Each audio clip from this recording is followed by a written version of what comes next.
Voilà. Alors, normalement, vous avez dû avoir un cours intitulé l'abdomen aigu non traumatique. Et cette fois-ci, c'est l'abdomen aigu traumatique. Mais comme il a eu une grève, je n'ai pas pu vous remplacer ce cours. Et donc, j'ai opté pour une séance qui va faire plutôt l'abdomen aigu non traumatique parce qu'il est très intéressant et vous allez voir, il y a beaucoup d'images et du raisonnement clinique. Et par la suite, on va passer rapidement sur l'abdomen traumatique parce qu'il n'y a pas en fait beaucoup de réflexion. Je vais vous donner juste les grandes lignes. Alors, les objectifs de ce cours, c'est énumérer les différents moyens d'exploration des douleurs abdominales aiguës non traumatiques, indiquer l'apport des techniques d'imagerie en fonction de la présentation clinique d'un abdomen aigu, c'est-à-dire quand un patient présente une douleur abdominale, des différents cadrans de l'abdomen, une défense abdominale, un ictère, un arrêt des matières et des gaz, une fièvre ou un état de choc, par exemple. Et donc, on va voir comment on va pouvoir gérer ces situations. Et le troisième objectif, c'est savoir établir une stratégie d'exploration devant les situations cliniques les plus fréquentes, c'est-à-dire devant une suspicion d'appendicite aiguë, d'une cholécystite aiguë, d'une angiocolite, d'une pancréatite aiguë et d'une occlusion intestinale aiguë. D'accord? Et donc, on va voir ces différentes situations.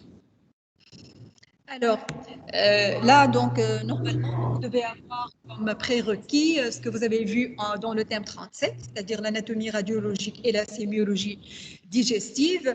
Et voilà, donc les autres, comme par exemple connaître la sémiologie de base des viscères plats et du tube digestif. Donc, en général, il faut connaître l'anatomie, bien sûr, l'anatomie radiologique et la sémiologie. D'accord? Et bien sûr, les techniques, vous les avez vues. Alors maintenant, on va voir comment on va utiliser toutes ces connaissances pour résoudre un problème d'un malade qui s'est présenté aux urgences avec un abdomen aigu. Donc, soit douleur, fièvre, défense, ictère, occlusion, ainsi de suite. Allez-y rapidement. Voilà, donc on va commencer par une vignette clinique numéro 1. Il s'agit d'un patient âgé de 45 ans qui consulte pour des douleurs de l'hypocondre droit dans un contexte fébrile. Alors, l'examen clinique va montrer des douleurs à la palpation de l'hypocondre droit, une fièvre chiffrée à 38 et une biologie qui montre surtout une hyperleucocytose. Donc, c'est un tableau septique. OK? Alors, quelles sont vos hypothèses diagnostiques? Une cholécystite aiguë, c'est tout? Est-ce que l'appendicite est au niveau de l'hypocondre droit? D'accord, donc variété anatomique, un appendice sous-hépatique. Est-ce que vous avez d'autres propositions? Angiocolite, oui, mais il n'y a pas d'ictère, il n'y a pas de problème. On peut avoir une angiocolite et on va donc voir s'il y a une cholestase ou non. Encore? Oui, pourquoi pas? Hydatique compliqué. Donc, vous vous êtes concentré sur la pathologie hépatobiliaire. Tout à fait. Alors, comment vous avez procédé? Vous avez toujours ce bonhomme qui représente l'abdomen et vous allez voir que l'abdomen, il est partagé en des compartiments. Et donc, je vous ai dit que c'est l'hypocondre droit. Qu'est-ce qu'il y a dans l'hypocondre droit? Nous avons le foie, les voies biliaires, le côlon droit et la base pulmonaire, vous l'avez oublié. D'accord? Donc, répartissez votre abdomen en compartiments. Vous allez trouver les structures anatomiques. Rappelez-vous la pathologie en question, hein, qui se rapporte à cet organe, et vous allez trouver les suspicions diagnostiques. C'est très facile. Donc là, les hypothèses diagnostiques, vous avez dit cholécystite aiguë, oui, c'est le premier diagnostic à évoquer. L'abcès hépatique, oui, vous avez dit kyste hydatique, mais l'abcès hépatique également. L'angiocolite, c'est oui. L'appendicite sous-hépatique aussi. Le kyste hydatique compliqué, c'est vrai. Et la pleuropneumopathie de la base, ne l'oubliez pas, parce qu'elle peut se manifester par une fièvre et une douleur du cordon droit. Alors, quel est l'examen d'imagerie de première intention allez-vous demander pour étayer vos hypothèses diagnostiques? Comment? Par une échographie. D'accord. Voilà. Donc, on va commencer par une échographie abdominale. Pourquoi l'échographie? Parce que dans la grande majorité des cas, cette échographie abdominale, elle résout le problème. Bon, si j'ai besoin d'un scanner, je peux le faire en complément. Mais pour le foie, les voies biliaires, on peut se contenter d'une échographie abdominale. Voilà, et ça suppose également que nous avons fait une radiographie de thorax. Si on a surtout une toux, une expectoration ou des antécédents de bronchopneumopathie, ainsi de suite. Alors, nous avons fait une échographie abdominale et là, voici ce qu'on a vu. Les images en haut, ce sont les images de notre patient. L'image en bas, elle représente une vésicule biliaire normale. Donc là, vous avez le foie, vous avez ici le foie, et vous avez une structure liquidienne en poire. C'est la vésicule biliaire. Elle a un contenu. Non, il n'y a rien dans la vésicule biliaire. Alors, revenons à notre patient. À votre avis, il a... Oui, c'est vrai qu'il a des formations hyper-échogènes que vous voyez ici, en rapport avec un contenu lithiasique. D'accord? Et donc, vous avez ce qu'on appelle un sludge. C'est quoi le sludge? C'est la bile épaisse. Pourquoi elle n'est pas drainée, elle devient épaisse? Parce que justement, il y a un obstacle. D'accord?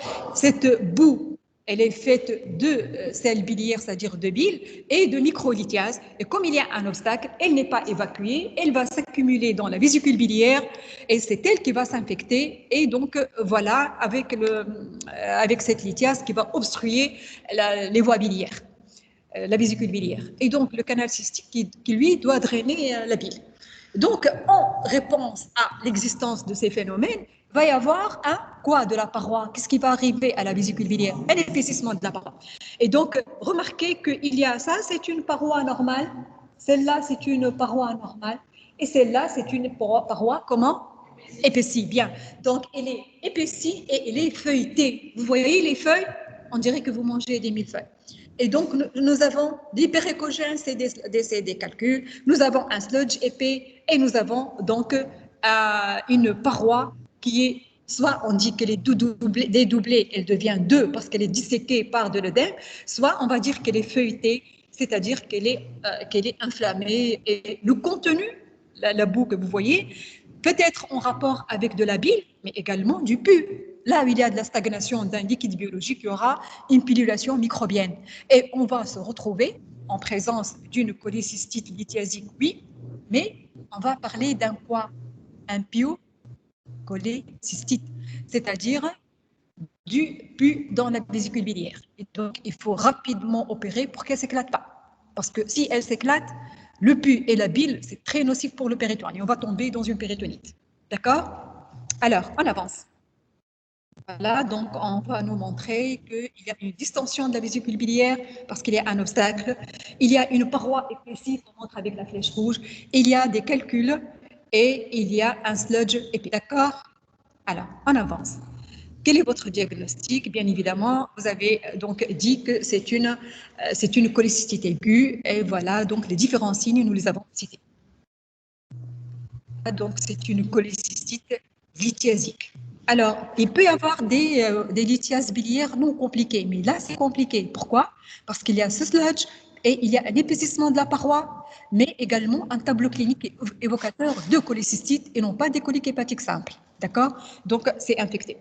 Alors, les diagnostics différentiels maintenant, l'angiocolite lithiasique, oui, parce que la lithiase a migré dans la voie biliaire et elle a occasionné une dilatation en amont. Et vous allez voir que vous avez une dilatation intrahépatique dans le foie, les voies biliaires intrahépatiques, et vous avez également une dilatation de la voie biliaire que vous voyez ici. Il y a un décalage entre la flèche de vous et celle de vos camarades.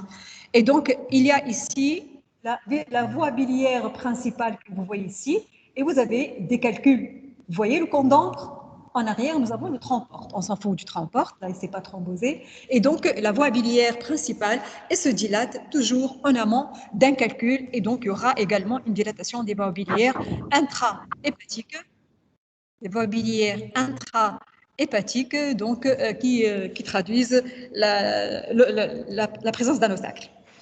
Alors, l'échographie, comme je vous ai dit, elle va montrer, je ne répète pas, la dilatation, les calculs, et voilà, donc le tableau clinique qui est évocateur et sur en présence d'une angiocolite lithiasique.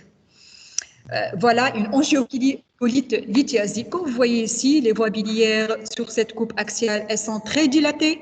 d'accord, choix gauche, choix droit, et j'ai une reconstruction dans un plan coronal qui me dit qu'il y a des voies biliaires qui sont dilatées, mais également cette voie biliaire, vous la voyez, la voie biliaire principale, celui-là c'est le tronc-porte. Maintenant on le voit bien parce qu'il est injecté, et donc vous avez ce qui est blanc en haut, c'est le tronc-porte, ici c'est le tronc-porte, c'est la voie biliaire principale, c'est la vésicule biliaire qui est distendue.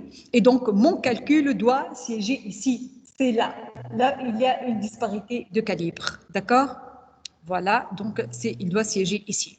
Alors, vous m'entendez? Vous suivez? Vous suivez ou pas? On va les appeler quoi? Connectés, visioconférence. Est-ce que vous entendez ou pas? Oui, oui. Oui? Oui, ils sont connectés, ils suivent? Je ne suis pas sûre. Hein. Il y a une seule personne qui répond. Oui, madame. Alors, oui, ok. Donc, on va avancer. Et voilà, donc une dilatation des voies biliaires intra-extra-hépatiques, distension de la vésicule biliaire, parce qu'elle-ci, elle fait partie des voies biliaires. Et donc, tout ça en amont d'un calcul. Et on est bel et bien en présence. Vous avez vu que pour une dilatation des voies biliaires, on va compléter par un scanner. Pourquoi? Parce que le scanner va faire un meilleur bilan et il va descendre, il va faire des reconstructions et il va suivre la voie biliaire principale, c'est-à-dire le cholédoque, et il va chercher un obstacle parce que l'obstacle peut être une lithiase, comme il peut être un kyste idéatique rompu, comme il peut être une tumeur de la tête du pancréas ou un ampylome ou autre chose. D'accord? Donc l'ictère, ça c'est un cours à part. Oui. Bon, alors, on fait un temps artériel pour caractériser des lésions. Mais là, pour chercher d'une façon générale, on va faire un temps portal. D'accord? On n'a pas besoin de voir les artères. Là, c'est pas ni myoplasie, ni une suspicion d'un infarctus mésentérique. Je suis en présence d'une pathologie infectieuse potentielle. Donc, il vaut mieux faire un portal et regarder plutôt le tronc-porte. D'accord? Parce que ces étiologies peuvent s'associer à une thrombose du tronc-porte. On va voir le rehaussement du foie pour chercher une anomalie, par exemple un abcès, et on va voir le pancréas, on va voir le tout. Et on va choisir un seul temps. Bon, on peut faire un artériel, un veineux, interdict, mais ce n'est pas le but. Ça ne sert à rien d'irradier le malade 3 fois, parce que chaque acquisition est une irradiation supplémentaire.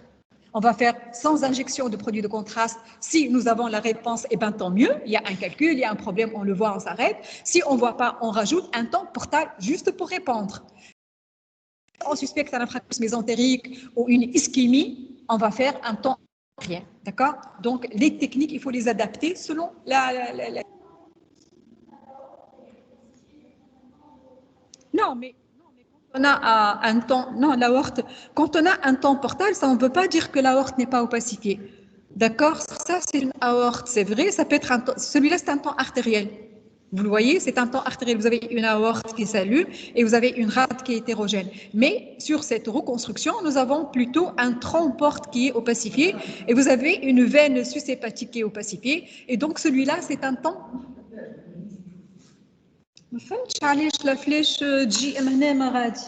Voilà.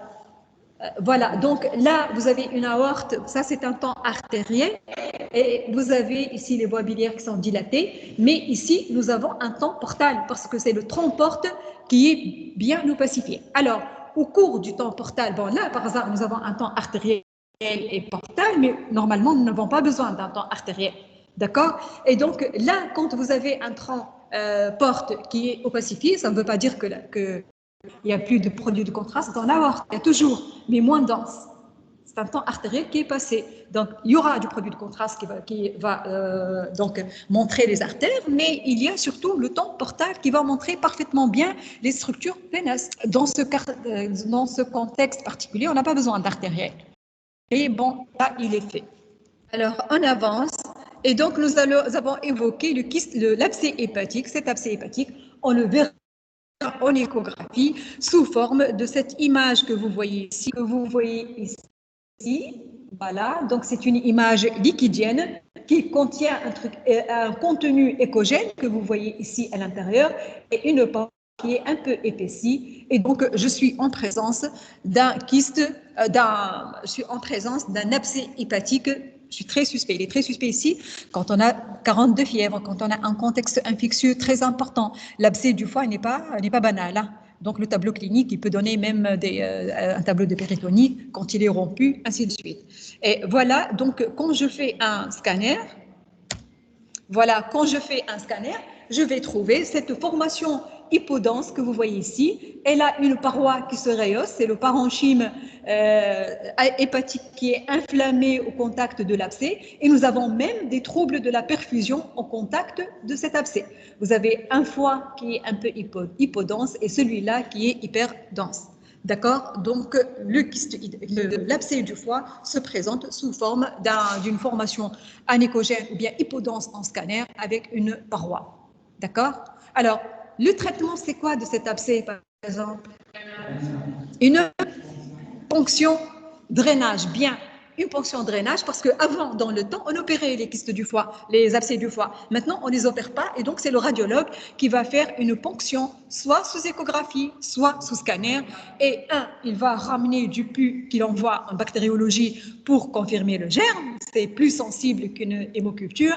Et puis, il va drainer et il va laisser le drain en place pour compléter donc le drainage au lit du patient. Et on peut faire même des toilettes donc pour nettoyer beaucoup mieux et on va contrôler après. D'accord? Donc, on a évité la chirurgie avec la radiologie interventionnelle. Alors, le diagnostic du kyste hydatique du foie compliqué, comme vous l'avez dit, nous avons un kyste hydatique connu ou méconnu et un jour, il se présente avec un ictère et donc quand on fait l'échographie, on va trouver notre kyste qui devient hypotonique. Pourquoi? Parce qu'il est rompu. Et quand il est rompu dans les voies biliaires, nous allons trouver même de petites vésicules biliaires et du matériel, c'est-à-dire la membrane proligère, qui vont se promener dans les voies biliaires. C'est ça qui a donné un obstacle et une dilatation et tout ce tableau d'angiocolite. Et donc, on va compléter, si on veut compléter, on peut se contenter d'une échographie et on opère en urgence. Sinon, quand on fait un scanner, on va trouver un kyste hydatique, comme vous le voyez ici. Voilà, c'est un kyste hydatique et qui est ouvert dans la voie biliaire. Vous voyez, là, vous voyez l'ouverture? Et bien évidemment, les voies biliaires qui sont dilatées parce qu'il y a du matériel qui donc s'oppose au passage de la bile dans un niveau quelconque des voies biliaires, ok? Et un aspect hypotonique du kyste hydatique.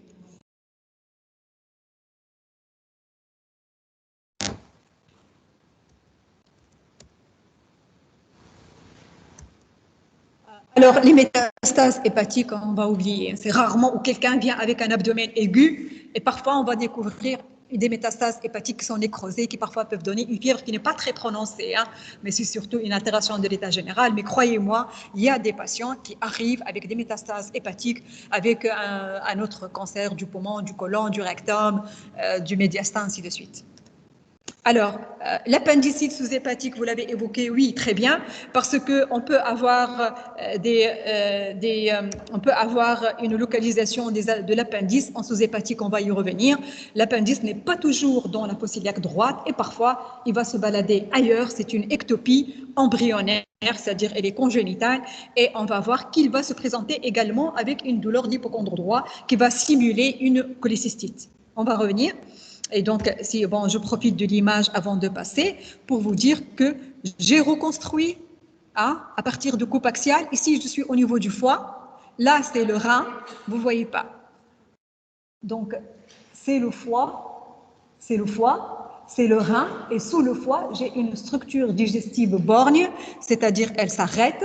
Et donc, elle est inflammée, elle est en rapport avec une appendicite sous-hépatique. Le foie, le rein, et entre les deux, j'ai un appendice qui part du sécom, qui arrive jusqu'en sous-hépatique. D'accord? Voilà.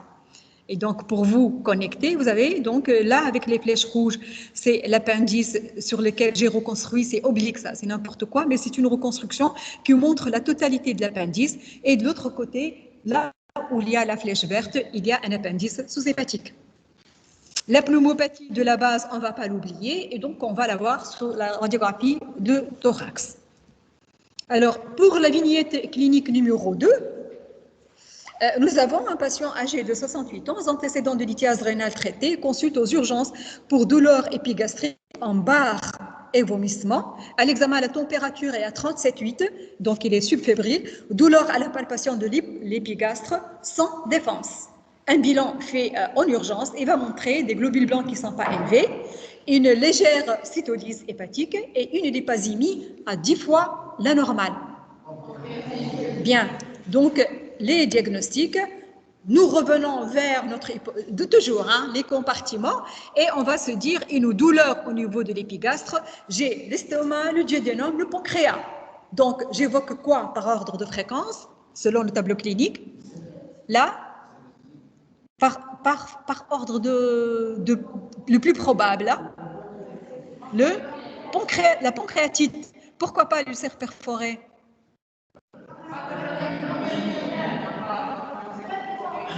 Pas de défense, oui, bien. Voilà, donc parce qu'il n'y a pas de défense. L'ulcère perforé, c'est une péritonite, oui ou non? C'est le liquide digestif qui est passé dans le péritoine. Et donc la douleur, elle est intense, oui, mais il y a une défense abdominale. Par contre, la pancréatite, c'est une douleur, c'est vrai qu'elle est vive, qu'elle est importante, et irradie dans le dos, ainsi de suite, mais on ne se défend pas. Parce que c'est une inflammation du pancréas, mais le péritoine, il n'est pas irrité, d'accord? Sauf plus tard quand elle se complique. Et donc là, je peux avoir une pancréatite, un ulcère perforé, ou bien une IDM, bien, ou bien l'estomac. Dans l'estomac, qu'est-ce qu'il y a?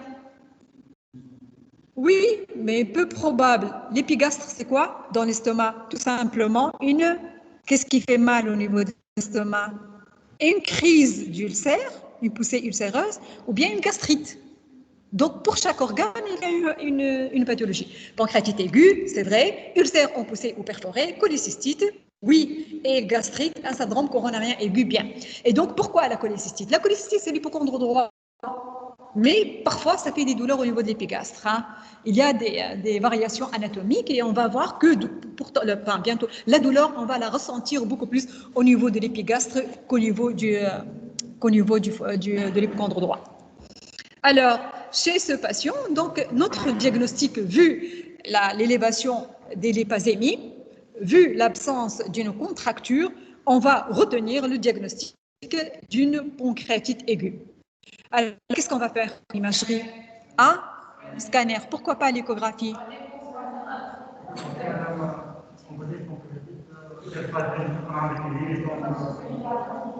تعرفوا لا نسمع بسيفرة avec le masque.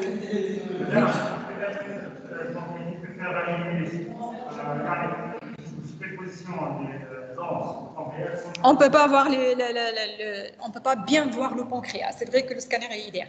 Alors, sachez que vous allez voir un cours de clinique de pancréatite. Le diagnostic de la pancréatite est clinique et biologique. Et on n'a pas besoin d'imagerie. D'accord? Si le tableau est typique, si on a des lipasémies qui sont élevées, et donc on n'a pas besoin de faire une imagerie. Alors, on va faire une imagerie plus tard. Quand je cherche l'étiologie, je vais faire une échographie pour chercher une lithiase. Je ferai le scanner 48 heures après pour la stadification. Si j'ai un diagnostic, je ne fais pas d'imagerie. Quand est-ce que je fais une imagerie sur un tableau de pancréatite? Quand j'ai un doute ou quand le tableau est grave d'emblée. État de choc, par exemple, je suspecte un infarctus mésentérique, je ne suis pas sûre que ce n'est pas un ulcère perforé, parce qu'un ulcère perforé, c'est le bloc. On va passer rapidement en bloc opératoire. Et quand c'est une pancréatite, c'est une autre attitude. Et donc, quand il y a un doute, il faut rapidement faire donc une imagerie qui va me confirmer le diagnostic. D'accord? Voilà. Donc, l'échographie peut suffire, ainsi de suite. On va faire une TDM abdominale soit à 48 heures plus tard, soit on va faire un scanner, un diagnostic différentiel. Alors, tout de suite, je vous montre quelques images de ce patient et vous allez voir que nous avons ici le foie. Vous vous situez, vous avez donc le foie. Manish, un pointeur. Il est plus facile. Un pointeur? Non? Je peux ramener le mien. Bon, donc nous avons le foie, rate, nous avons l'estomac et en arrière de l'estomac, j'ai le pancréas. Celle-là, c'est la veine splénique. Et donc, j'ai le pancréas, je descends, j'ai mon pancréas qui est dessiné et j'ai la tête du pancréas. Parce que le pancréas, je ne peux pas le voir en totalité sur du coupe axial, il faut reconstruire. Parce qu'il est orienté de haut en bas, d'accord? Il est oblique, le pancréas, il n'est pas transversal. Et donc, là, le scanner, comme tout à l'heure, je ne reprends pas. Et donc, là, par le scanner, on va faire une stadification. On va revenir sur la pancréatite, le cours de pancréas. Et nous avons des critères de gravité qui sont soumis au score Balthazar. Et donc, le grade A, le B, le C, le D et le E. Et on va donc étudier le pourcentage de nécrose de la glande pour dire le pronostic de cette pancréatite. Alors, je vais vous montrer quelques images. Voilà, donc là, vous apprenez pas par cœur le score, mais vous allez apprendre plutôt les stades, les grades, grade A, grade B. Alors, c'est quoi? Voilà, donc un score de gravité. Quand il est de 0 à 3, c'est une mortalité à 3%. Quand il est de 4 à 6, c'est une mortalité à 6%. De 7 à 10, c'est une mortalité à 17%. Donc, c'est un score pour évaluer la gravité. Alors, maintenant, la pancréatite stade A ou grade A, c'est un pancréas normal, ok? Il est scanographiquement normal, mais il est inflammé. B. Le stade B, c'est un pancréas qui est tuméfié, mais il n'y a pas de nécrose. Alors, le stade D, le stade ABC, donc le stade C, c'est un pancréas qui est tuméfié avec une graisse tout autour qui est infiltrée. Donc là, vous avez le pancréas, vous voyez le pancréas? Vous voyez, c'est le pancréas, et vous avez une graisse tout autour il y a un décalage. Et donc, vous avez ici le pancréas, et vous avez de la graisse tout autour qui est infiltrée. Vous avez le pancréas et une graisse qui est infiltrée.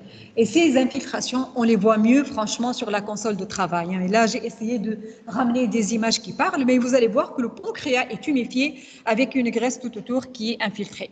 Donc, je suis en présence d'une pancréatite de stade C.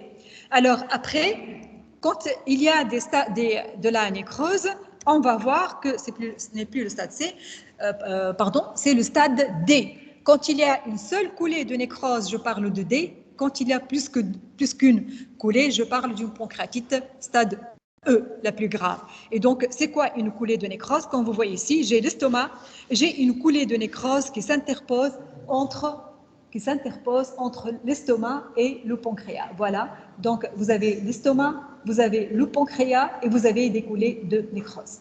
Hein? C'est des formations liquidiennes nécrotiques à parois épaissie qui vont partir à partir du parenchyme hépatique nécrosé et ils vont migrer partout. Tout d'abord dans l'arrière-cavité des épiplans, c'est-à-dire entre pancréas et estomac, et ils vont donc partir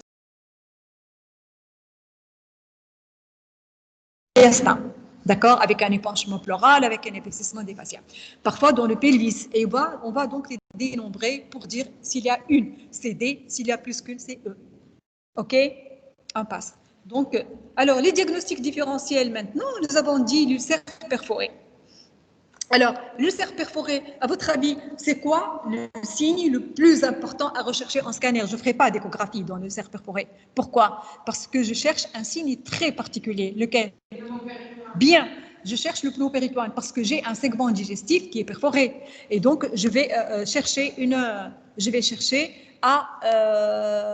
de l'air extra-digestif que nous appelons le pneumopéritoine. Et quand il s'agit d'un organe creux rétro-digestif, rétro-péritonéal, on va parler d'un rétro-pneumopéritoine. OK? Donc, l'examen le plus sensible pour chercher un pneumopéritoine, à votre avis, c'est le scanner.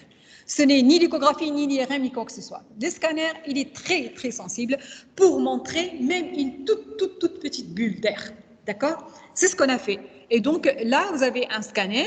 Vous avez, donc, il est sans injection. Vous voyez qu'il est sans injection, ce scanner. Vous avez l'aorte et nous avons les deux reins. Et là, j'ai le digestif. Et entre les deux, vous allez voir que ce patient, il a par exemple ici une bulle d'air. Cette bulle d'air que vous voyez ici, il est signalé par le jaune, il n'est pas visible. Je vois, hein, il y a des flèches sur l'écran, mais là, vous ne les voyez pas. Et donc là, vous connectez, vous allez voir que là où il y a les flèches jaunes, il y a des bulles d'air extra-digestives, c'est-à-dire du pneumopéritoine. Voilà, donc c'est surtout, il y a deux petites bulles qu'on va chercher, même une toute petite bulle, elle n'a pas le droit d'exister. Donc, je suis en présence d'un tableau clinique d'un ulcère perforé, je suis bel et bien en présence d'un ulcère perforé et c'est une indication chirurgicale. Ah, la fibroscopie, elle est contre-indiquée. Donc, je dois faire très attention pour faire le diagnostic en scanner. OK? Voilà, donc, l'ulcère perforé. Il y a également de l'air, le flou péritoine. Le deuxième signe que je vais chercher, c'est une densification de la graisse périduodénale.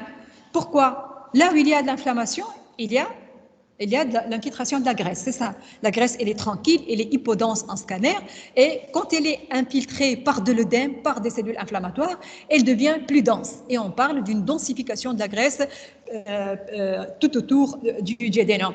Pourquoi elle est inflammée? Parce qu'il y a du contenu digestif qui est sorti par cette perforation et qui a inflammé le péritoine tout autour. OK? La graisse tout autour du duodénum. C'est pour cela, à chaque fois qu'on a un organe qui est atteint, et la graisse, elle va réagir, et le péritoine va réagir tout autour. Et heureusement, parce que, malheureusement pour le patient, mais heureusement pour nous radiologues, pour chercher des signes, pour se concentrer sur cette région. Là où il y a une graisse infiltrée, il y a un phénomène qui n'est pas normal. OK? Et ça va donc nous orienter et nous laisse regarder avec les yeux de la foi l'organe en cause pour dire, voici, j'ai un diagnostic, maintenant je suis sûre. Alors, on va avancer donc avec cette flèche que vous voyez. La flèche verte, elle me montre la densification de la graisse et la flèche orange me montre la petite bulle d'air, petite qu'elle soit, c'est une perforation digestive. Hein. Je ne me trompe pas. Il n'y a pas de diagnostic différentiel. Alors, est-ce que c'est compris pour ces deux tableaux, hypocondre droit, épigastre? Répartissez toujours votre abdomen et raisonnez. Alors, on va voir une troisième vignette clinique. C'est une patiente plutôt âgée de 24 ans. Elle consulte pour une douleur de la fosse iliaque droite évoluant depuis 24 heures, dans un contexte fébrile. Alors, à l'examen, fièvre à 38 avec une défense de la fosse iliaque droite. À la biologie, un syndrome inflammatoire biologique. Donc, c'est une CRP qui est élevée. Et vous voyez, on interroge le malade, on l'examine et on fait un bilan biologique parce que ça va nous aider. Il y a un phénomène, un syndrome inflammatoire, il n'y a pas. Il y a une hyperleucocytose, il n'y en a pas. Il y a un bilan biologique hépatique perturbé, il n'y en a pas. Ou bien un bilan pancréatique qui est perturbé. Et donc, on a toujours clinique, biologie et imagerie, et le tout va ensemble pour avoir un diagnostic. D'accord? Voilà. Je vous ai montré la clinique, je vous ai montré la biologie. À votre avis, à quoi on pense? À une appendicite. Pourquoi l'appendicite? D'accord, donc on revient vers notre hypocondre, notre répartition, compartiment, et on va donc on va chercher. Mais vous voyez la question, je vous ai dit, quelles sont vos hypothèses diagnostiques? Vous avez un seul diagnostic? Une? Kyste ovarien compliqué. Oui, parce qu'on a de la fièvre là. Et puis, à votre avis, mais pourquoi vous avez crié tous appendicite? Pourquoi l'appendicite à votre avis? Oui, CRP, tout ce que vous voulez, mais ça, le kyste aussi, kyste ovarien compliqué. Mais c'est parce que si j'ai... Bien, donc on va commencer toujours en médecine, quand on raisonne la démarche clinique, démarche diagnostique, elle passe toujours par le plus fréquent. Eh bien, le plus fréquent ici, c'est l'appendicite. C'est de loin l'urgence abdominale la plus fréquente. Je ne vais pas laisser l'appendicite et je vais chercher autre chose. D'accord? Et donc, allez-y, hein, rapidement, oui. Alors, dans la fosse iliaque droite, j'ai l'appendicite. Votre camarade a dit que j'ai l'ovaire. J'ai quoi encore? Ah, mais vous avez oublié hein, l'anatomie. Donc, dans l'hypocondre, dans la fosse iliaque droite, j'ai le carrefour iliocécal. Qu'est-ce qu'il y a dans le carrefour iliocécal? Le carrefour iliocécal, vous ne le connaissez pas? Donnez-moi 3 structures du carrefour iliocécal. Et bien, dernière anse iléale. C'est ça le carrefour. Et donc, il a une pathologie propre à lui, une pathologie là où vont se concentrer la pathologie là, dans ce carrefour. Je suis en présence d'une douleur au niveau du carrefour, en fait. Le plus fréquent, ça reste toujours une appendicite. Sinon, une maladie de Crohn, bien, c'est une iléite. Sinon, peut avoir un problème de sécom. Oui, tous. Oui, par exemple, un diverticule sécal infecté, perforé. Par exemple, une tumeur sécale infectée ou pas compliquée. Mais je reviens vers ma patiente, c'est une dame qui a 25 ans. Pourquoi elle va faire un problème de séquence? C'est non, c'est l'appendicite qui est le plus fréquent. Mais attention, l'iléite aussi de la maladie de Crohn peut être un diagnostic alternatif. Donc, je me concentre dans ma démarche diagnostique sur le carrefour iléocécal. Et vous avez oublié l'ovaire droit, vous ne l'avez pas oublié, mais vous avez oublié l'urtère droit. Nous avons des voies urinaires également qui vont passer ici dans la fosse iliaque droite pour arriver à la vessie au niveau du pelvis. Il ne faut pas l'oublier. Ce qui fait que j'ai mes hypothèses diagnostiques, l'appendicite aiguë, la maladie de Crohn, c'est-à-dire l'iléite, la diverticulite sécale, l'obstruction urétérale droite par un calcul du méa urétéral, pathologie pelvienne, c'est-à-dire le kyste ovarien compliqué, c'est-à-dire la torsion de l'ovaire, c'est-à-dire la grossesse extra-utérine, mais ça ne donne pas de fièvre et ça ne donne pas un tableau septique, c'est plutôt un tableau d'hémorragie et donc c'est très urgent, ou bien une salpingite. Et vous, une salpingite, il y a très fréquemment où des patientes vont venir chez nous avec le diagnostic d'une appendicite et on va découvrir une salpingite. On va donc innocenter l'appendice et on va les envoyer au centre de maternité pour faire une échographie endovaginale et les traiter en tant que salpingite. OK? Voilà, donc faites très attention à l'âge, au sexe du patient et le tableau clinique, la fièvre, l'ictère, la défense, la biologie. Pensez à l'examen imagerie et donc répartissez-vous toujours selon ces compartiments. Vous avez toutes les structures anatomiques et vous avez votre pathologie. Ça devient très facile. Alors, donc, quel examen, revenons à notre patient, quel examen d'imagerie allez-vous demander en première intention? Une échographie, bien. Pourquoi l'échographie? Tout à fait. Donc, l'échographie, elle peut me montrer une appendicite. Pourquoi pas un appendice tuméfié avec de l'épanchement tout autour, mais elle peut me montrer un kyste ovarien également compliqué, et je vais l'envoyer chez le gynéco, et elle peut me montrer une dilatation des voies urinaires à la faveur d'un calcul obstructif. Et donc, l'échographie, elle peut servir et elle peut être suffisante. OK? Voilà. D'autant plus qu'il s'agit d'une dame, elle a 25 ans. Je ne sais pas si elle est mariée ou pas. Si elle est mariée, si elle est enceinte, je vais chercher la date des dernières règles. Je ne veux pas l'irradier. Et d'une façon générale, homme ou femme, quel que soit l'âge, en particulier chez les jeunes, il faut éviter les irradiations. Parce qu'on ne sait pas, ça peut donner des cancers plus tard et ça peut donner également de l'hypofertilité. D'accord? Et donc, c'est pour cela qu'on est très vigilant vis-à-vis de cette irradiation. Quand je peux résoudre le problème avec une échographie,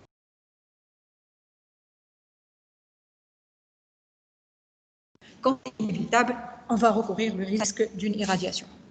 Donc, alors, là, pour notre patiente,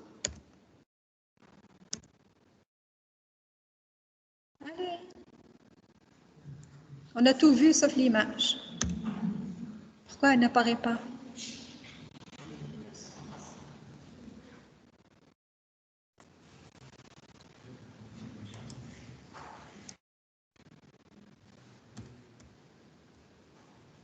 ne sais pas pourquoi.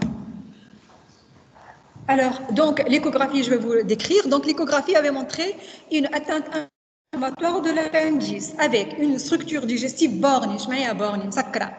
Parce que les anses digestives, elles communiquent avec elles. En scanner, on va les suivre. Mais par contre, quand je suis dans une structure digestive qui borne, qui se termine, ne communique pas avec le reste, elle ne continue pas, je suis en présence d'un appendice ou bien d'un diverticule de Meckel.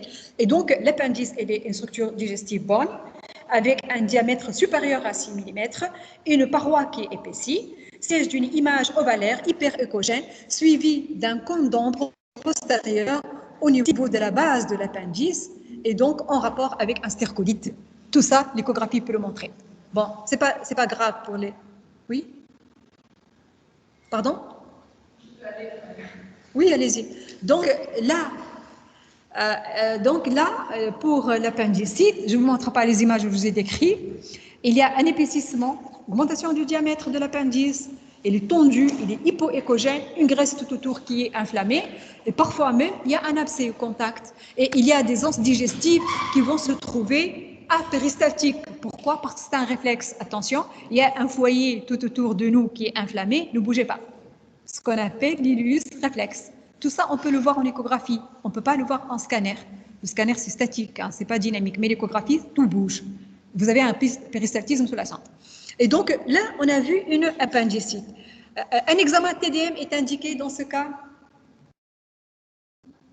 Non.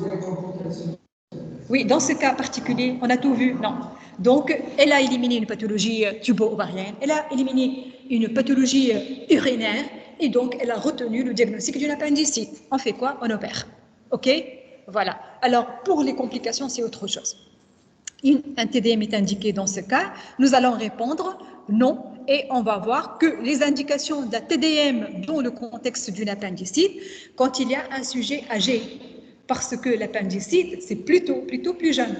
Et quand il y a un sujet âgé, eh bien, retenez que chez le sujet âgé et chez l'enfant, il y a toujours une enfin pas toujours, mais souvent une symptomatologie qui est parfois trompeuse. Ok? Donc, il a un infarctus mésentérique et il va se plaindre d'une douleur du pendant droit. Il a une infection pulmonaire, il va dire je tousse. Et là, il va faire des troubles de la marche, des confusions mentales, il ne répond pas aux questions. Donc, c'est ça le sujet âgé. Et donc, on va faire très attention. Et plus on avance dans l'âge, plus on a le risque de faire des pathologies. Pathologies, par exemple, vasculaires et les diverticulites. Donc, c'est l'apanage du sujet âgé. Les tumeurs également du tube digestif, c'est plutôt les sujets âgés. L'appendicite, c'est au contraire, c'est le sujet jeune, mais ça n'empêche, un sujet âgé peut avoir une appendicite. Pourquoi pas? Rien n'empêche. Et donc, le sujet âgé, on est très vigilant. On va faire un scanner et on va résoudre le problème une fois pour toutes. On ne va pas l'opérer comme ça pour le diagnostic d'une appendicite à minuit et on tombe sur un cancer du séquent perforé. Ben non. Oui, hein, c'est pas la même chose. L'opérateur n'est pas le même. Pour préparer ce malade pour une transfusion sanguine, pour voir un bilan d'extension, pour le préparer pour la réanimation, pour voir une tare, pour régler un diabète, pour voir une hypertension, pour appeler la famille, pour l'hospitaliser pendant une période très longue, ainsi de suite. Donc, on doit être sur tous les plans préparé, ce qu'on appelle planifier un acte chirurgical. Ce qui fait que pour le sujet âgé, on préfère faire un scanner pour avoir un bilan complet dès le départ parce que l'appendicite n'est pas très fréquente. Alors, on va faire un scanner quand le malade est obèse, parce que l'échographie, elle est très gênée par l'obésité. L'ennemi numéro 1 de l'échographie, c'est l'obésité. L'ennemi numéro 2, c'est qui? C'est quoi? L'air. La distension digestive, bien. L'ennemi numéro 1 du scanner, c'est quoi? Le jet maigre. Parce qu'il n'y a pas de graisse entre les structures, on ne voit pas bien. Le sujet obèse, il est bien vu en scanner. Il y a de la graisse qui va séparer toutes les structures et c'est un bonheur pour interpréter. L'ennemi numéro 2 du scanner, c'est l'agitation et les mouvements. Hein? Autant en échographie, on va dire, allez, calmez-vous, on va refaire. En scanner, c'est une acquisition. Si vous bougez, on ne peut pas interpréter. L'IRM également, on n'aime pas les mouvements. Donc, quand les résultats de l'échographie va montrer un appendice ectopique ou non vu, et quand il y a une appendicite, comme vous l'avez dit, compliquée, donc d'emblée avec un abcès, une péritonite, et donc quelqu'un qui va venir avec un abdomen, un ventre de bois, et une fièvre très élevée à 40, une altération de la générale, confusion, tout ce que vous voulez. Attention, ça peut être une péritonite et donc il faut la confirmer par un scanner. Pour l'appendicite, là, je vous ai mis un schéma et on va passer un peu, on part à 3h30, on attend. Donc là, pour l'appendice, on peut avoir plusieurs endroits. Alors, on peut avoir un appendice au niveau. Voilà, donc on peut avoir un appendice sous-hépatique, le voilà. Vous voyez l'appendice sous-hépatique, il est là, c'est ce qu'on a vu tout à l'heure. Voilà, donc l'appendice, il est sous-hépatique, c'est un appendice qui va partir à partir du sécom et il va remonter pour arriver là dans le plafond de la salle, donc sous le foie. Et on peut avoir un appendice pelvien, par exemple. C'est quoi l'appendice pelvien? C'est un appendice... on va mettre toutes les images. C'est dommage que ça ne paraît pas appendice pelvien. Peut-être que ma clé est contaminée, je ne sais pas. Et donc là, vous avez un appendice qui est rétrocétal, ici avec la flèche bleue. On peut avoir un appendice pelvien, c'est-à-dire il part du sécom et il va traverser la ligne médiane pour se mettre au niveau du pelvis. Et dans ce cas-là, vous avez une douleur comment? Une douleur, pas de la fosse iliaque droite, mais plutôt pelvienne. Oui, une douleur pelvienne. Pourquoi? Parce que l'appendice, il se termine au niveau du pelvis. Il ne remonte pas en arrière du sécom, il ne remonte pas sous le foie, il ne descend pas et donc il est parti dans le pelvis. C'est comme ça. Et donc, il va donner un tableau qui n'est pas typique. C'est pour cela que quand on fait de l'imagerie, parfois on a des surprises. Parfois, le gêné va vous dire, mais je ne comprends pas, hein, une douleur au niveau du pelvis avec une fièvre. Moi, pour moi, ce n'est pas une appendicite jusqu'à preuve du contraire. Et c'est pour ça qu'on va faire de l'imagerie pour confirmer. Alors, quand l'appendice est dans le pelvis, il va irriter tout autour de lui. À votre avis, qu'est-ce qu'il peut donner comme signe clinique? Des signes urinaires, bien, voilà. Pourquoi? Parce qu'il va irriter la vessie, au contact de la vessie, il va l'irriter et il va donner un tableau de cystite, avec des troubles urinaires, avec de la fièvre, et voilà. Donc, il faut être très vigilant vis-à-vis de toutes ces... donc, heureusement que c'est rare, hein. Donc, dans 99% des cas, l'appendice, il est dans la fosse iliaque droite. Est-ce qu'il peut être dans la fosse iliaque gauche? Oui, bien. Pourquoi? Parce qu'il y a une... Parce que c'est le sécom qui est à gauche, donc c'est l'anomalie de la rotation. Voilà, mais c'est très rare, hein. On ne voit pas des cas. Alors, l'appendicite compliqué maintenant. Ah, je crois qu'on ne va plus voir d'image, hein. Oh là là.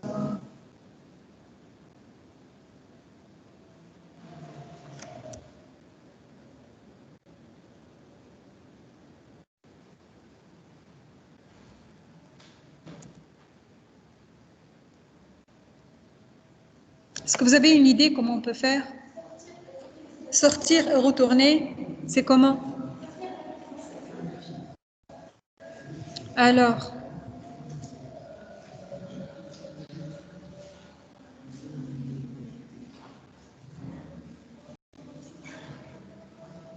c'est où sortir? Je sors et je reprends. Non, échappe. Échapper. Donc, on va échapper et on retourne.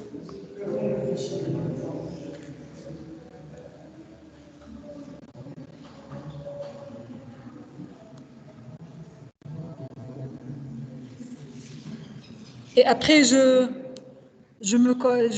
partage de nouveau.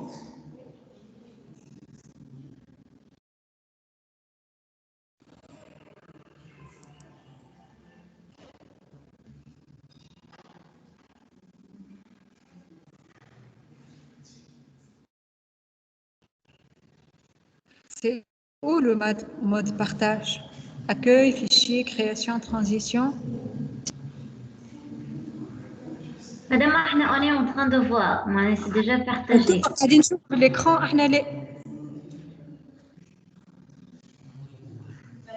Oui. Allez-y.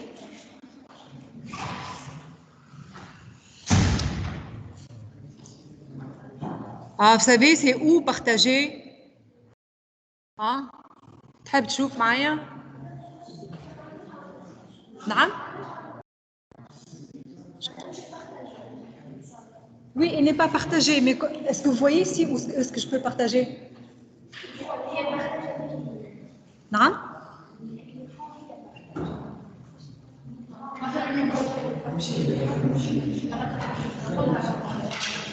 Est-ce que vous avez une idée comment on peut...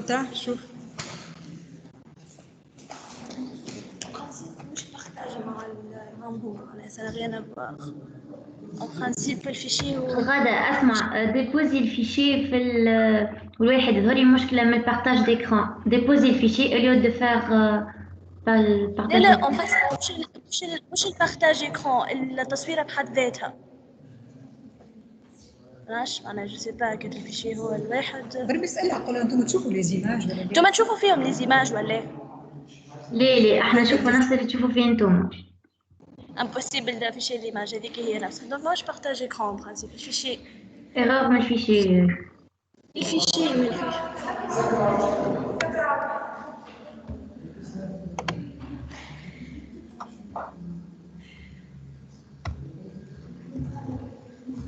من هدايا نو وين موجود شوف PC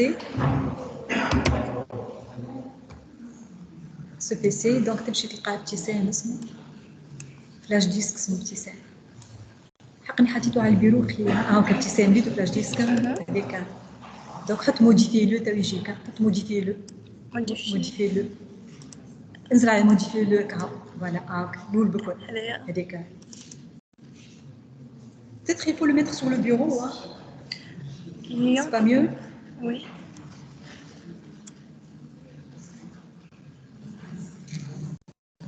هيك الجابو مش مشكل هيك انا نلقاه صار واحد نسمي فوالا نسيت هذيك 36 هذا هو مخالص بلاي هذا هو سافا تشوفوا ولا شكون هما الكونيكتي نعرفوهم مكتوبين اساميهم ليه مانيش قاعدين نشوفوا في لي ديابو يتبدلوا راه كانكم تبدلوا فيه لا انت سينا باسكو انا با بارطاجي راهو ليكران ديابو موجودين ولا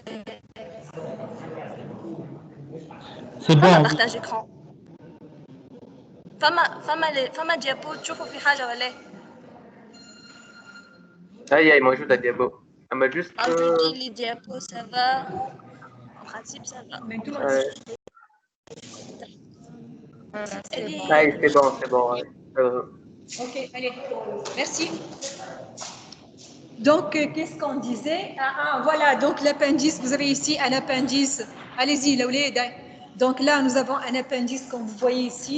C'est un appendice qui est pelvien. Voilà, donc il va retourner vers le pelvis. Et après, nous avons un appendice qui est rétrocécal, le voilà. Voilà, et un appendice sous-hépatique. Donc, la symptomatologie va varier. Alors, l'appendicite compliquée, elle se complique de quoi? Elle peut se compliquer d'une perforation. Et la perforation, nous allons trouver quoi, à votre avis, quand c'est perforé? Voilà un appendice perforé. Le premier signe à chercher si c'est perforé ou pas? Hein? Un pneumopéritoine, voilà, c'est comme l'ulcère perforé. Là où il y a un tube digestif perforé, il y a du pneumopéritoine. Donc, nous avons du pneumopéritoine que vous voyez ici. C'est une petite bulle d'air. La voilà, elle est là, en arrière de l'appendice. Voilà l'appendice. Il est inflammé, il est tuméfié. Il y a une bulle d'air ici et il y a un petit abcès au contact. Vous voyez l'abcès? Il est là. Donc, pour vous, vous êtes connecté, vous allez voir qu'il y a une petite bulle d'air en arrière de cet appendice. Une petite bulle d'air et il y a une petite collection. Et il y a bien évidemment une graisse tout autour qui est inflammée. Donc là, je suis en présence d'une appendicite perforée. Il faut l'opérer très rapidement parce que là, la péritonite, elle est localisée. Si je n'opère pas, je ne nettoie pas, elle va se transformer en une péritonite généralisée et donc ça va poser plus de problèmes de traitement. D'accord? Alors après, l'appendicite peut se compliquer d'un abcès plus gros, hein, d'une grosse collection, comme vous la voyez ici. Voilà, donc avec ces flèches vertes, vous allez voir ici qu'il y a carrément un gros abcès au contact, là où devrait avoir l'appendice. Il y a un gros abcès parce qu'elle est gangrénée, elle est nécrosée, elle est perforée avec une collection. Et là, c'est une appendicite qui ne date pas d'un jour. Hein. Le malade, il y a 48 heures, par exemple, il souffre, il ne consulte pas. C'est pour cela qu'il y a un... Voilà, donc là, je vous ai reconstruit pour vous montrer également dans un plan coronal, c'est-à-dire frontal, qu'il y a une collection ici au niveau du pelvis qui est à la faveur d'une... Ça, c'est le sécom, c'est l'appendice. L'appendice... en même temps, hein. S'il vous plaît.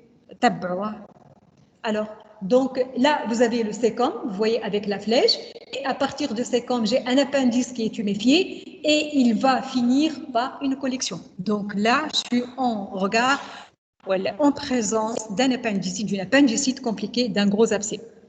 Alors maintenant, revenons au diagnostic différentiel de l'appendicite. Nous avons dit que le premier diagnostic différentiel, le carrefour héliocécal, souvenez-vous, nous avons dit, c'est une iléite qui peut rentrer ou non dans une maladie de crâne, parce que l'iléite peut avoir d'autres causes. Donnez-moi une cause à une iléite. La maladie de crâne, oui, mais quoi encore? Non.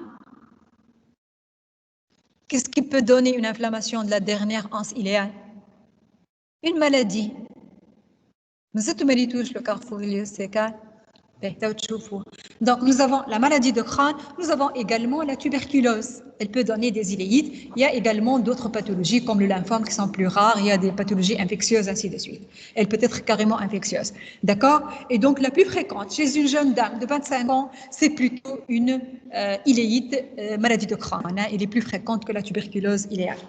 Voilà. Donc, quand je mon scanner, regardez bien sur cette coupe axiale, là où il y a la flèche bleue, vous avez donc une anse iléale qui est épaissie. Vous la comparez par rapport aux autres. Vous voyez qu'elle a une paroi épaissie. Et donc là, je reconstruis, je regarde mon abdomen dans sa totalité et je suis le digestif, je regarde et tout de suite, je tombe sur une anse qui n'est pas comme les autres. Elle a un rehaussement de la muqueuse et elle a une paroi qui est épaissie. On reviendra plus tard sur la maladie de Crohn avec plus de détails à notre. Le diagnostic différentiel de l'appendicite, donc la pathologie tubo-ovarienne. Le kyste ovarien compliqué, c'est-à-dire tordu, par exemple, ou hémorragique. Nous avons également le pyosalpinx, c'est-à-dire du pus dans une trempe. Nous avons calcul urétéral avec un syndrome obstructif et un syndrome infectieux parce qu'il y a du pus qui est infecté en amont d'un calcul à cause de la stase. OK? Voilà, donc nous avons résolu le problème de la fosse iliaque droite. C'est bon? Et nous avons d'autres par la suite. Alors, on va voir maintenant une vignette clinique, la numéro 4. C'est un sujet, OK, nous avons le temps. C'est un sujet âgé de 56 ans. Il est opéré pour ulcère perforé. Et il y a 3 ans, il consulte pour des douleurs abdominales avec arrêt des matières et des gaz. L'examen physique, on va trouver un abdomen qui est distendu. Alors, on est en présence de quel tableau? Un syndrome occlusif, bien. Donc, arrêt des matières et des gaz. On ne nous a pas souligné des vomissements, des nausées ou autres. Mais là, il y a un autre élément qui est important dans la vignette. Là, l'opération, donc l'antécédent d'une intervention chirurgicale, un ulcère perforé. Et donc, ce malade, il est venu dans un tableau occlusif. Donc, on va dire que la première cause, c'est une occlusion post-opératoire. Elle est précoce ou tardive? Tardive, bien sûr. Et donc, on va faire quoi, à votre avis? Un abdomen sans préparation. Bien. Alors, l'abdomen sans préparation, il va montrer quoi? Des niveaux. C'est assez simple, les causes, les occlusions, mais la sur la souffrance de la paroi et la cause de l'occlusion. Quant à la différence, pour éviter d'évacuer le patient plusieurs fois avec l'abdomen sans préparation. Très bien, voilà. Alors, l'abdomen sans préparation, il va vous montrer qu'il y a des niveaux. Il va vous dire, oui, il y a dans le grêle, dans le collant. Il va vous montrer, il va donner des signes, mais il ne montrera pas la cause. Et je reste donc sans étiologie à l'occlusion. Avant, on faisait de l'abdomen sans préparation. Mais maintenant, on va faire quoi? Scanner, tout à fait. Donc, vous avez la réponse. On va faire plutôt une TDM abdominopelvienne pour le syndrome occlusif. Pourquoi on fait une échographie ou non? Pourquoi on ne fait pas de l'échographie? Il y a de l'air, c'est-à-dire de l'air. Si on vous pose la question, pourquoi on ne fait pas une échographie quand nous sommes en présence d'un tableau subocclusif? Pourquoi? Parce qu'il y a une distension digestive. Voilà, il y a de l'air qui va donc empêcher l'échographie. À cause de la distension des anses digestives, l'échographie, comme je vous ai dit, l'ennemi numéro 1 obèse, numéro 2, c'est la distension digestive. OK? Et donc, j'ai un tableau de distension digestive, donc une occlusion. Je ne vais pas faire d'échographie, je passe immédiatement au scanner parce que j'ai un tableau d'occlusion intestinale aiguë. Alors, nous avons fait un scanner pour ce patient. Alors, quand on interprète un scanner, quand vous allez venir dans le service de radiologie, on va vous montrer sur la console de travail, c'est un PC, hein, c'est un gros PC, là où il y a un logiciel qui va nous permettre de suivre des coupes, c'est des centaines de coupes. On peut faire, par exemple, 150 coupes, 200 coupes pour un même examen, et on va les suivre avec la souris, et on commence de haut en bas, et on cherche les anouilles. Pour le tube digestif, je vais faire donc l'inventaire. Je vais suivre les anses digestives. À la recherche de quoi quand je suis en présence d'un tableau occlusif? D'une... Oui? Je cherche quoi? D'un obstacle, c'est-à-dire? D'accord. Donc, le signe, avant de chercher l'obstacle, je cherche quoi? Un signe qui va sauter aux yeux. La dilatation, bien. Oui, la dilatation, mais aussi quoi après la dilatation? Je suis tombée sur la dilatation. Je vais la suivre pour chercher quoi? Très bien. Voilà, donc je vais chercher la dilatation et quand est-ce que je vais revenir à un diamètre normal? Ça s'appelle la disparité de calibre.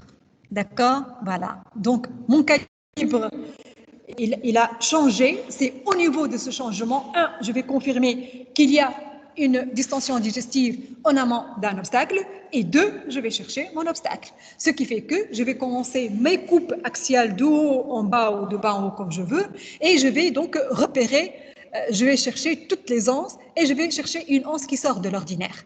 Ok? Est-ce qu'il y a des anses qui ne sont pas dilatées, c'est-à-dire plates, et il y a des anses qui sont dilatées? Entre les deux, il y a une région qui s'appelle une région de quoi? De transition. Voilà, la région de transition, la disparité de calibre, des anses dilatées, des anses plates, c'est là où j'ai la réponse. Ok? Voilà. Donc, qu'est-ce qu'on a fait?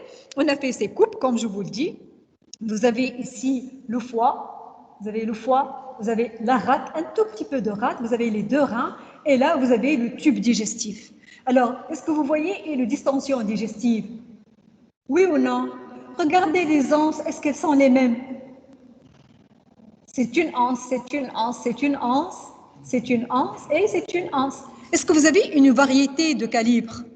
Oui, il y a. Donc, j'ai des anses plates et des anses qui ne sont pas plates, distendues. Et donc, je vais chercher exactement la région de transition, at-tahaoul, al-mubarak.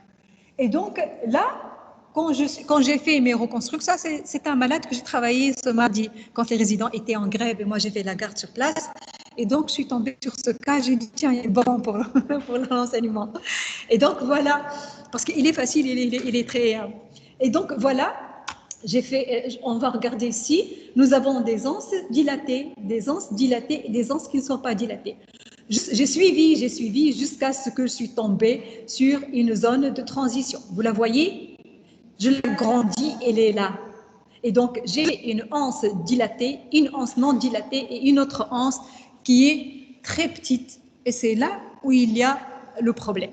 Donc, je fais quoi? Je fais des reconstructions. On reconstruit toujours, comme des architectes. On regarde dans un plan axial, on reconstruit dans un plan frontal, c'est-à-dire coronal. On va faire un plan sagittal et on va regarder de tous les angles. Et c'est comme ça qu'on va reconstruire et avoir une idée. C'est ça la supériorité de ces scanners dernière génération. Ils nous offrent la possibilité de reconstruire, parce qu'avant, quand j'ai commencé mon résidat, il y avait que des coupes axiales. Et on reconstruit dans notre esprit. Dans la tête qu'on construit, c'est difficile.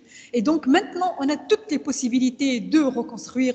On va vous montrer sur les consoles de travail. Et donc, j'ai une meilleure idée. Quand nous avons construit, regardez, nous avons là une distension des anses digestives, vous les voyez. Et là, sur cette reconstruction coronale, vous avez des anses digestives pleines d'eau. Voilà, c'est du liquide.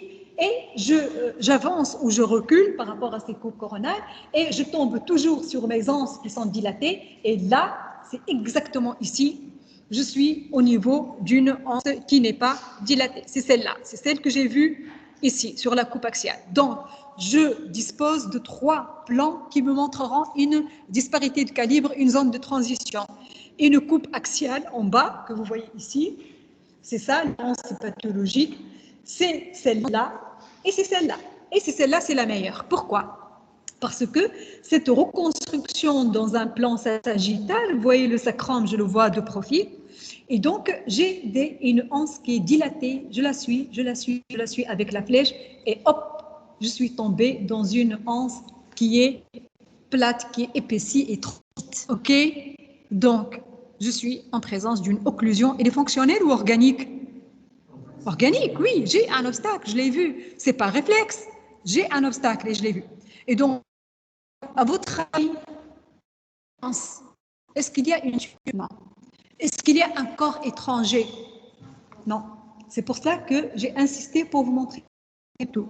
Est-ce qu'il y a une tumeur ou une adénopathie qu'il a compris? Non. Elle n'est pas fonctionnelle, elle est organique. Donc, il y a un obstacle que je ne vois pas en scanner. Rappelez-vous, il est opéré, le malade. Bien, voilà. Donc, il a une occlusion sur bride. C'est quoi la bride? La bride, c'est ça, c'est des membranes. C'est des membranes, hein? C'est comme des filaments. Et il va, donc une bride, et elle va faire comme ça pour mon anse. D'accord? Donc, si elle va faire comme ça, elle va se volvuler. Si elle va tourner autour de cette bride, je vais avoir, ça c'est la bride et ça c'est l'anse. Et donc, au niveau de l'anse, j'ai une bride. C'est comme une membrane et il va donc l'accrocher comme ça et empêcher le péristatisme digestif et empêcher le liquide de passer. Et donc, c'est pour cela que nous avons un... Si l'on se tourne, je vais me retrouver en présence d'un volvulus qui est encore plus grave. Pourquoi le volvulus est grave? Parce qu'il y a les vaisseaux qui vont aussi se tordre. Si les vaisseaux se tordent, cette anse serait, en plus de l'obstacle, elle sera ischémie. On va voir les occlusions par détail. Mais donc, là, nous avons un obstacle, des anses dilatées, des anses plates, une anse, une disparité de calibre. Sur cette disparité de calibre, je vois une anse qui n'est pas dilatée. Je ne vois pas de tumeur, je ne vois pas d'obstacle vrai. Si je ne vois rien, je vais dire au chirurgien, c'est très probablement une adhérence ou une bride, d'autant plus que mon malade est opéré. Parfois, on voit des brides et des adhérences sur un abdomen vierge qui n'a jamais été opéré à cause de phénomènes, par exemple, infectieux du passé, alors que le malade n'a jamais été opéré. Parfois, mais c'est rare, oui. Parfois, congénital, c'est le diverticule de Mecquet. Il se comporte comme ça, comme mon doigt. Il va se comporter comme une bride et il va empêcher l'anse de bouger. Voilà. Donc là, on a proposé ce diagnostic au chirurgien parce que le chirurgien, qu'est-ce qu'il veut devant un tableau d'arrêt de matière et des gaz? Il veut une réponse. Est-ce qu'il y a une occlusion ou il n'y a pas? Parce que parfois, on a un abdomen distendu, mais après, entre-temps, on le voit, on le ramène en scanner, entre-temps, il va rétablir son transit. Est-ce qu'il y a une occlusion ou non? Est-ce que l'occlusion est fonctionnelle ou organique? Parce que l'occlusion fonctionnelle, on ne l'opère pas. On va mettre une sonde gastrique, on va donc calmer un peu le patient, traiter la cause peut-être, et il va rétablir son transit, on ne l'opère pas. L'occlusion organique, on l'opère par contre. Et donc, ça dépend. Est-ce que nous avons une tumeur? Est-ce que nous avons une iléite inflammatoire d'une maladie de Crohn qu'on peut ne pas opérer et traiter avec des médicaments et voir? Je peux avoir, par exemple, une adénopathie, je peux avoir une tuberculose, je peux avoir un corps étranger, dont l'intestin, c'est-à-dire plutôt bézoard ou une compresse oubliée ou quelque chose comme ça. Et la plus fréquente, c'est les brides et les adhérences. Les brides et les adhérences, ce sont les lésions péritonéales qui compliquent les actes opératoires ou rarement des infections ou d'autres phénomènes pathologiques. OK? Alors, à votre avis, quand on opère ce malade, qu'est-ce qu'on va faire? On l'a opéré. Qu'est-ce qu'on va faire pour la bride? On va la réséquer, tout simplement, comme ça, avec des ciseaux. Et donc, on va réséquer la bride et on va vérifier quoi? Bien, la vitalité de l'anse digestive. Parce que je n'ai pas envie de faire une résection de l'anse digestive. C'est pas bien comme acte, hein, ça peut se compliquer, ainsi de suite. Et donc, là, je dois faire rapidement mon intervention. Je vais enlever la bride et regarder si l'anse est colorée de la même manière que les autres anses. Si tout va bien, donc je perds. OK? Voilà. Oui? Elle n'est pas? On ne la voit pas en scanner? Parce que c'est une membrane qui est très fine. Très fine, hein, comme le péritoine. Le péritoine, quand il n'est pas pathologique, on ne le voit pas en scanner. Sauf s'il est épaissi ou s'il y a des nodules. OK? Et donc, c'est la bride, c'est ça, c'est une membrane. Peut-être vous allez être dans le bloc opératoire, soit vous êtes chirurgien ou pas chirurgien, vous allez voir des brides et vous allez que c'est une membrane, on la voit parfois. Elle est très fine, hein, on ne la voit pas en scanner. alors qu'elle est capable de donner une ischémie digestive et on aura donc à réséquer des anses digestives, surtout quand elle est responsable d'un volvulus, parce que le grêle, il trouve autour de quoi? C'est un axe autour duquel il va se tordre, ok? Voilà, donc c'était une occlusion intestinale aiguë. Alors, passons, est-ce que vous avez une question dans l'abdomen aigu non traumatique? Et vous, de l'autre côté, les étudiants connectés, est-ce que vous avez des questions? Non, madame. Est-ce que vous suivez? Hein? Oui. Oui ou non? Oui, tout est clair. Bien. C'est toujours vous qui répondez? Non? Il y a un étudiant et étudiante. C'est toujours la même voix qui répond. C'est ça ou non? Donc, c'est clair. Allez, on passe, on plaisante un peu. On va faire une petite pause entre les deux abdomens. Alors, maintenant, comme je vous ai dit, l'abdomen aigu traumatique, c'est tout un cours, mais on va vous le faire très rapidement. Revenez au cours, vous allez trouver que ce n'est pas très compliqué. Alors, à la fin de cette séance d'apprentissage, l'étudiant doit être capable de énumérer les différents moyens d'exploration d'un traumatisme abdominal. Comment on explore un traumatisme abdominal? Par quoi? Par? Et ça, d'une façon générale, quels sont les moyens d'une façon générale? L'échographie et le scanner. Bien, donc on ne fait pas d'IRM. Ok. Alors, énumérer les lésions traumatiques des organes pleins et creux. Donc, vous les connaissez. La fracture, la lacération, la contusion, oui. Voilà. Et donc, la perforation digestive, c'est ça. Décrire les signes échographiques et tomodensitométriques des lésions traumatiques abdominopelviennes. On va voir un exemple et nous avons donc la sémiologie, elle est très bien détaillée dans le cours. Alors après, c'est surtout cet objectif, savoir établir une stratégie diagnostique devant un traumatisme abdominal isolé. Parce que là, le malade, il peut venir soit un traumatisme abdominal uniquement, soit dans le cadre d'un polytraumatisme, un AVP par exemple, ou une chute d'une hauteur. Et donc là, savoir établir une stratégie diagnostique devant un polytraumatisé. OK? Donc, pour l'abdomen, on fait quoi? L'abdomen, quand on a un traumatisme isolé, on peut faire quoi? On peut faire une échographie. Oui? Alors, en échographie, à votre avis, quand j'ai quelqu'un qui est traumatisé de l'abdomen, quel est le signe primordial à rechercher?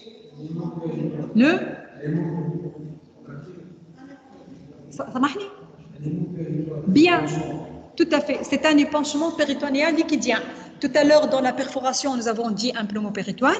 Là, l'élément sémiologique primordial à rechercher, c'est un épanchement liquidien, c'est un hémopéritoine. Alors, si l'hémopéritoine est important, le malade est très grave, il faut ramener très rapidement au bloc opératoire. S'il n'est pas très important, on a le temps d'explorer. OK? Donc, avant, quand on ne disposait pas, ou bien maintenant, dans le cadre de l'urgence, quand on n'a pas le temps de passer dans la salle d'échographie ou du scanner pour explorer le malade parce qu'il a un état de choc et il est mourant, on fait quoi? Soit on explore le malade rapidement en bloc opératoire, et quand il y a de multiples lésions, il a le cerveau, le thorax et l'abdomen, et on va dire, est-ce qu'on ne va pas ouvrir l'abdomen pour rien et perdre du temps? Enfin, le thorax, c'est long. On commence toujours par le thorax en urgence parce qu'on peut mettre un drain dans les urgences. Ça, c'est vital, l'arblé. Il ne laisse pas le temps, le pneumothorax. Mais par contre, l'abdomen et le cerveau est en présence d'un polytraumatisé. Parfois, on ne sait pas quoi faire. Avant, on faisait quoi? On faisait ce qu'on appelle une PLP, c'est-à-dire une ponction lavage péritonéal. Donc, on fait une ponction et on retire du liquide péritonéal et voir s'il y a du sang. S'il y a du sang, on opère. S'il n'y a pas, on va passer à autre chose plus urgente. OK? Voilà. Donc, maintenant, pour vous dire tout ça, pourquoi? Maintenant, généralement, on ne fait pas de PLP. Hein. Je pense que c'est très rare. Je ne sais pas si je peux poser la question à l'hôpital Sahloul si on fait encore parfois des PLP, mais je pense que les malades passeront quand même en scanner. On les ramasse rapidement par SAMU et on va les ramener. Pourquoi cette histoire de PLP? On va vous en parler dans le cours de chirurgie dans la contusion abdominale, pour vous dire que l'épanchement liquidien, c'est l'élément essentiel à chercher. Et c'est lui qui va donc condamner le pronostic de ce patient, s'il est abondant, s'il est moins abondant. Parce qu'en fait, c'est le saignement qui va tuer un malade traumatisé, oui ou non? C'est le choc hémorragique, voilà, qui va le tuer dans l'immédiat. Il y a d'autres causes qui vont le tuer après, mais dans l'immédiat, c'est le choc hémorragique. Voilà, donc on peut commencer soit par échographie, soit par scanner, mais on peut se contenter d'une échographie. Alors, pour le polytraumatisé, si on a à l'explorer, on fait quoi? Un body scan. Voilà, donc le body scan, c'est un scanner de la tête, donc cérébral, après c'est le cou, et on injecte, après on fait sans injection de produit de contraste. Pourquoi? Pourquoi on fait sans injection? On commence par le crâne. À votre avis? Oui, parce que je cherche un saignement et je n'ai pas besoin d'injecter. Je cherche quelque chose de spontanément dense pour dire il a un hématome ou non. Donc, je n'ai pas besoin d'injection. Et donc, sur le plan pratique, je commence rapidement par l'exploration encéphalique. Je fais le rachis cervical et après, j'injecte du produit de contraste, autant artériel. Je passe au niveau de quoi? Qu'est-ce qui est noble ici et grave? L'aorte. Oui, parce que l'aorte, c'est l'organe qui se lèse le plus au cours d'un traumatisme médiastinal. Et donc, dans un temps artériel, je vais voir mon aorte. Et après un temps veineux, je complète pour voir le reste, le foie, la rate, le pancréas, le digestif, le bassin.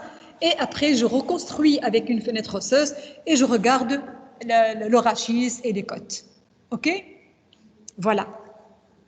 Donc, c'est ça le body scan. Oui? Des reins. Oui. Le traumatisme ne contre-indique pas, c'est l'insuffisance rénale qui contre-indique. Mais rappelez-vous, nous avons vu en urinaire le cours de traumatisme urinaire. D'ailleurs, quand on a un traumatisme urinaire, on va faire systématiquement sans injection artérielle, veineux et tardif. Sans injection pour chercher les hématomes, avec injection pour voir l'artère, les veines, s'il y a un rein dévascularisé, le pédicule rénal, et tardif pour voir les voies urinaires. Au contraire, mais s'il y a une insuffisance rénale, ça c'est autre chose. On peut bloquer les reins. Si on le sait, on ne va pas faire. On ne va pas faire d'injection, on va trouver d'autres moyens. Alors, donc c'est un patient âgé de 22 ans qui consulte aux urgences suite à un accident de travail occasionnant un traumatisme abdominal. À l'examen, il avait des douleurs à la palpation de l'hypocondre droit. Il était eupnéique avec une bonne saturation de l'oxygène. Il a une tension artérielle 10,7 et une fréquence cardiaque à 90 battements par minute. Quel examen en imagerie demandez-vous de première intention? Une? Ok, c'est une échographie. Voilà, donc nous avons fait une échographie abdominale pour ce jeune monsieur et nous avons donc mis en évidence, ça c'est une échographie que j'interprète pour vous. Ici, je suis au niveau du foie, coupe au niveau du foie droit et vous me connaissez le foie. Ça, c'est un foie normal par ici. Vous voyez, c'est un foie normal. Et là, c'est hyper échogène, c'est une contusion du foie. C'est une contusion assez volumineuse. Je cherche quoi maintenant à l'échographie? Un épanchement. Et voilà, donc il avait de l'épanchement. Je fais une coupe au niveau du pelvis et j'ai de l'épanchement dans le pelvis. C'est-à-dire, elle est descendue à partir du foie et il est descendu dans le pelvis. C'est-à-dire que ce traumatisme de foie, il est assez important. Et donc, il peut engager le pronostic vital. Alors, qu'est-ce que je fais? Je l'opère. Oui. Pourquoi je l'opère? Il est au début d'un état de choc. Mais l'état de choc, quand il est au tout début, il n'est pas aussi altéré que ça. Si je prends la saturation 100%, il a une fréquence cardiaque à 90 et une tension artérielle qui est à 9. C'est ça? Donc, il n'est pas aussi altéré que ça. On ne va pas courir au bloc opératoire. Pourquoi, à votre avis? Est-ce qu'il sera opéré de toute façon ou non? Il sera opéré de toute façon ou non? Non, il ne sera pas opéré de toute façon. Vous savez pourquoi? Parce que là, maintenant, aujourd'hui, il est devant moi, il n'est pas choqué. Même s'il a un saignement, je peux le transfuser et je peux faire une évaluation pour décider. Pour décider quoi, à votre avis? Je le traite ou je ne le traite pas? Je l'opère ou je ne l'opère pas? Je peux ne pas opérer un traumatisme abdominal. Donc, je fais quoi, à votre avis? Qu'est-ce qu'on va faire comme examen? Bien, un scanner. Et donc, voilà, nous avons fait un scanner. Voilà. Alors, je vous montre les images. Vous avez ici, c'est des coupes consécutives. Je suis au niveau du foie, je descends et je suis au niveau du pelvis. OK? Alors, vous voyez le foie? Rappelez-vous, tout à l'heure, nous avons vu un foie normal tout autour en échographie. Et là, j'ai quoi? Une lacération. Ce qu'on a vu hyper-échogène en échographie tout à l'heure, il est là. C'est une contusion du foie, c'est une lacération du foie. Et donc, là, j'ai cette lacération et je descends, je trouve un épanchement sous-hépatique. Le foie est fini là et j'ai de la lacération. Et donc, les autres ne voient pas. Donc, j'ai une lacération du foie que vous voyez ici. Ça, c'est un parenchyme hépatique normal. Celle-là, c'est l'estomac. Là, c'est la coupe sous-jacente. J'ai un foie périphérique qui est normal et j'ai un foie ici, que vous voyez ici, que vous voyez du côté. C'est pas synchrone. Et donc, là, c'est une lacération. Vous voyez, donc ça, c'est une lacération. C'est une lacération ici. Et c'est un foie normal par là. Celui-là, c'est l'estomac. Ah, ok, l'estomac, il est là. L'estomac, il est là. Le rein, il est là. Le rein gauche. Alors, je descends dans les coupes et j'ai le pancréas. Il est là, le pancréas. Le pancréas, il est là. Et j'ai le foie qui est ici avec un épanchement sous-hépatique et un épanchement tout autour de la rate. Je descends plus bas et j'ai un épanchement localisé au niveau du pelvis. Rappelez-vous, je l'ai vu en échographie. D'accord? Voilà. Donc, là, la question qui se pose dans le traumatisme du foie, en fait, c'est quoi? J'aurais pu donc évaluer la gravité de l'accident sur l'état hémodynamique. Oui ou non? Oui, mais il y a des éléments à voir en imagerie. Je cherche quoi en scanner, en fait?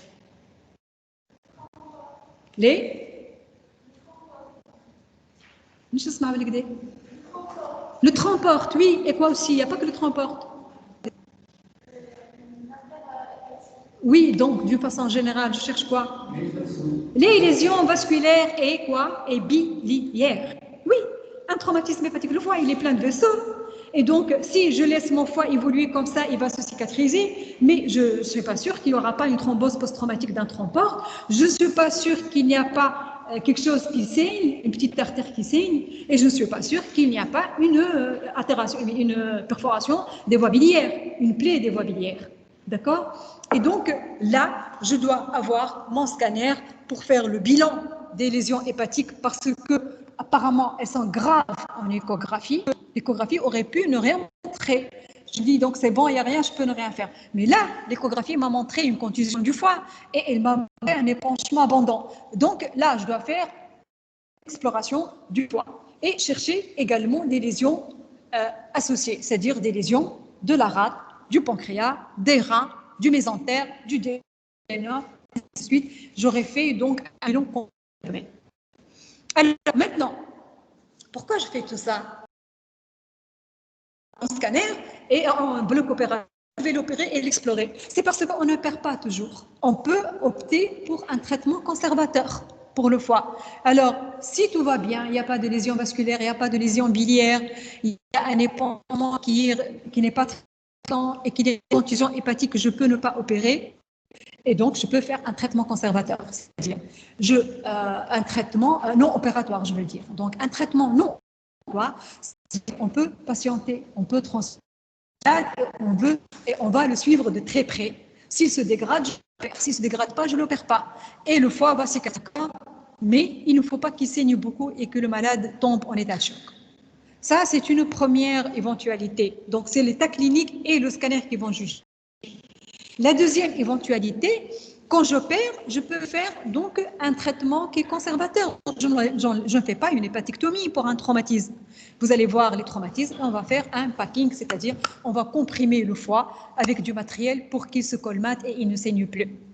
Et je ferme, s'il n'y a pas une splénectomie à faire ou autre chose à faire. Ok? C'est pour cela que le scanner est important quand l'échographie m'a montré un traumatisme assez important. Maintenant, si le mécanisme est d'emblée grave et le malade cliniquement est d'emblée grave, je passe rapidement en scanner, je ne perds pas le temps en échographie parce que de toute façon, je vais faire un scanner. OK? Donc, on passe. Voilà. Donc, alors, je me suis éteinte.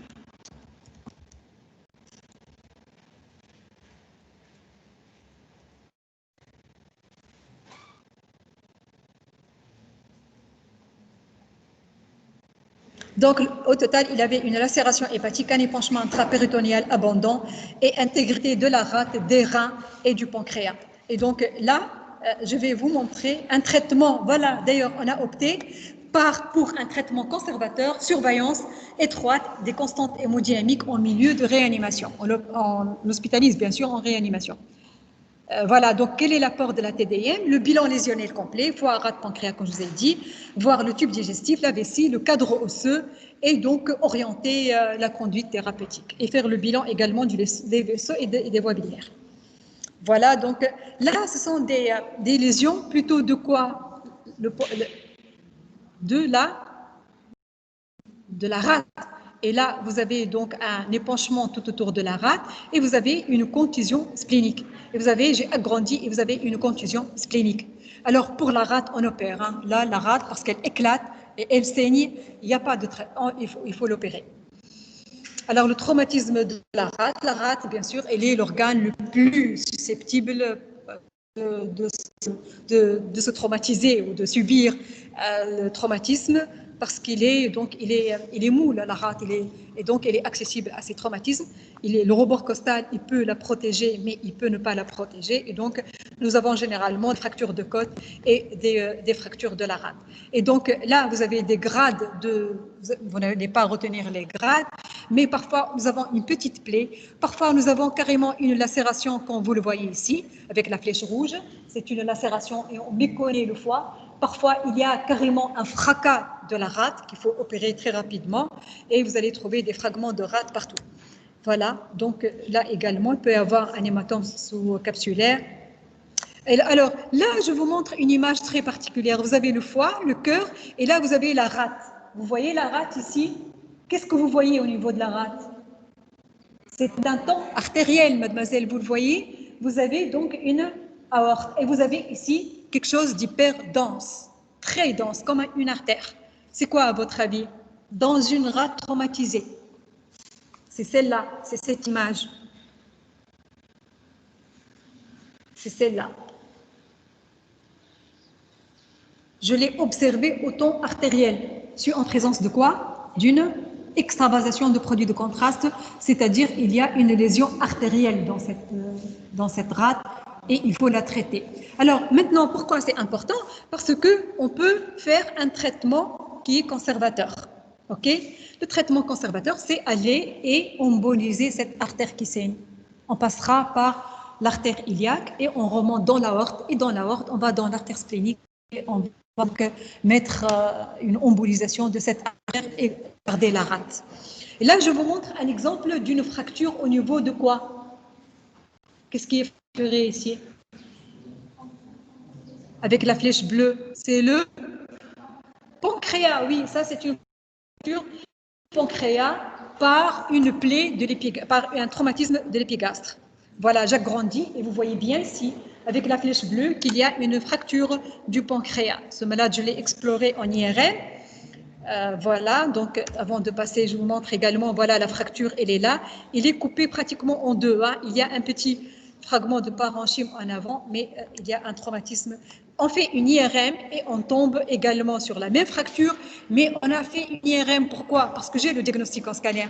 Pourquoi j'ai fait une IRM pour le traumatisme du pancréas? Pour voir les lésions des canaux pancréatiques, parce qu'après, ça peut me poser des problèmes de pancréatite récurrentes qui sont très graves.